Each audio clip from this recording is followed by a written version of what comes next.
is serving the Lord. Alam nyo, habang tinitingnan ko ang buhay ni Paul, nung time po na na-encounter niya si Jesus Christ, di po ba? To the road of Damascus. Ang isip ni Paul, to persecute the church. Akala niya tama yung ginagawa niya.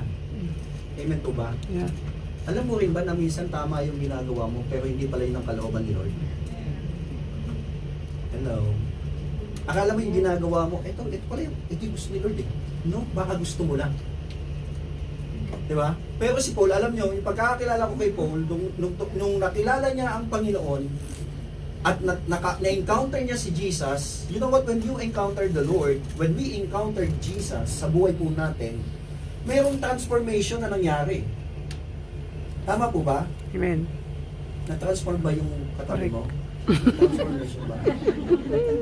Transformation. Did your attitude transform? Nata-transform eh. Yeah. Attitude Amen. must be transformed Into into a new life. yes.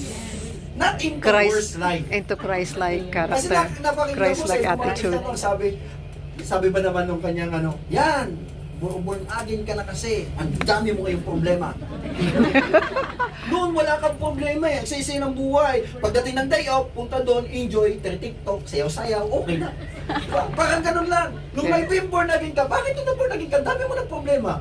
Diba? Minsan yung mga kaibigan mo, nilalayuan ka na. Kasi lagi mo sinasabi, praise the Lord, hallelujah. Baduy mo naman. Oh, praise the Lord, hallelujah. Diba? Madapa ka lang ng konti. Ay, hallelujah. Hindi na yung pag natapa ka, Yamaha, Suzuki, Honda, Kawasaki. Nainis mo yun? Dati tayo ganun, di ba? Alam niyo si Pastor, mahilig sa ganun. Minsan, binibiro ko pa nga eh. Ang bulaklak ng bibig. Ang bulaklak. Sa sobrang bulaklak, pambira nag-i-speak in tongues sa pala ako, di ko alam. No? So we have to have an excellent attitude. Now, what is the ingredients of excellent attitude? What is it? Isa-isayin po natin. Una, we should have vision. Mahirap pong maglingkod kay Lord pag wala tayong vision. True. Now, my question is, bakit po tayo pumunta ng Hong Kong? May vision, magkaroon What is na your magandang vision? kinabukasan. Personal vision. Yeah. Tama ba? For our family, Yeah, to improve the life, to help. Tama. life living. Pero sana yung plano To natin improve. na yun, yung vision natin na yun, yung dream natin na yun, andun si Lord. Kasi mahirap magplano na hindi po natin kasama ang Diyos. True.